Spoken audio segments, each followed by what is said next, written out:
अस्सलामुअलैकुम, आप देख रहे हैं हिसाब न्यूज़। सादकाबाद ट्रैफिक हादसा, तेज़ रफ्तार कार की मोटरसाइकिल को टक्कर, 2 अफराद जख्मी। हादसा कौमी शाहराह पर ताज चौक के करीब पेश आया। जख्मियों को रेस्क्यू 112 ने तहसील हेडक्वार्टर अस्पताल मुंतकिल कर दिया।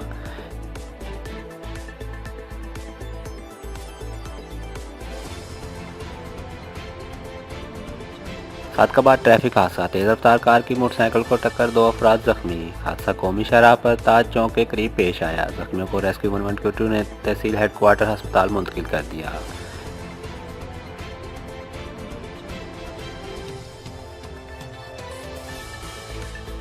खारा में जूना, सादकाबाद। मज़ीद खबरों और तफसीलात जानने के लिए जुड़े रहिएगा हिसाब न्यूज़ के साथ।